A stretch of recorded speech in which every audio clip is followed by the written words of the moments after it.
А скажите, Светлана Георгиевна, что делает офис, чтобы побыстрее белорусы все вернулись домой? Вот просто всем, это интересно. Не, я разумею, или мы пришли на встречу с понятно, но вы же как раз их это интересует, когда мы, белорусы, сможем вернуться домой, что офис для этого делает и какие прогнозы?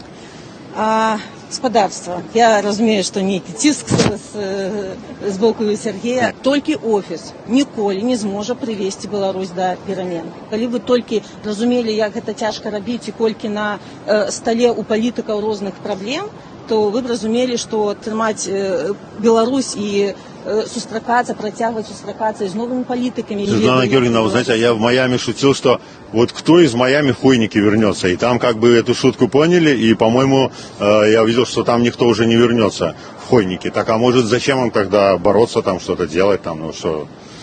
Им хорошо в Майами, и в Нью-Йорке, я думаю, неплохо. Разумею. Они уже Люди здесь могут как-то... не вернуться, але тое, что яны захоўваюць беларушчыну тут. Паглядзіце, колькі людей. Стратегия есть какая-то, как нам вернуться? Вот можете что-то сказать? Что нам всем делать вот, конкретно, чтобы мы вернулись? Наша стратегія – гэта ціск на рэжым з аднаго боку, з іншага гэта ўзмацненне грамадства, узбудуем праеўрапейскую альтэрнатыву для супраць расійскага міру. Да? Захад... А стратегия какая? Я тебе уже сказала. Тиск на режим. Тиск на режим. Тиск на режим и... Ну вот мы тиснем. Сейчас вот он отпускает некоторых политзаключенных, его легитимизируют фактически, там президент Трамп называет его президентом, там сильным лидером, и дальше уже начинают снимать санкции. Ну вот он сейчас отпустит, санкции снимут, и вот мы тиснули, а дальше что? Как это приводит нас к переменам? Слухай, ввогуле у нас, конечно, трансатлантычная еднасць, яна заўжды была важнай. Калі мы бачым зараз такі падыход прэзідэнта Трампа больш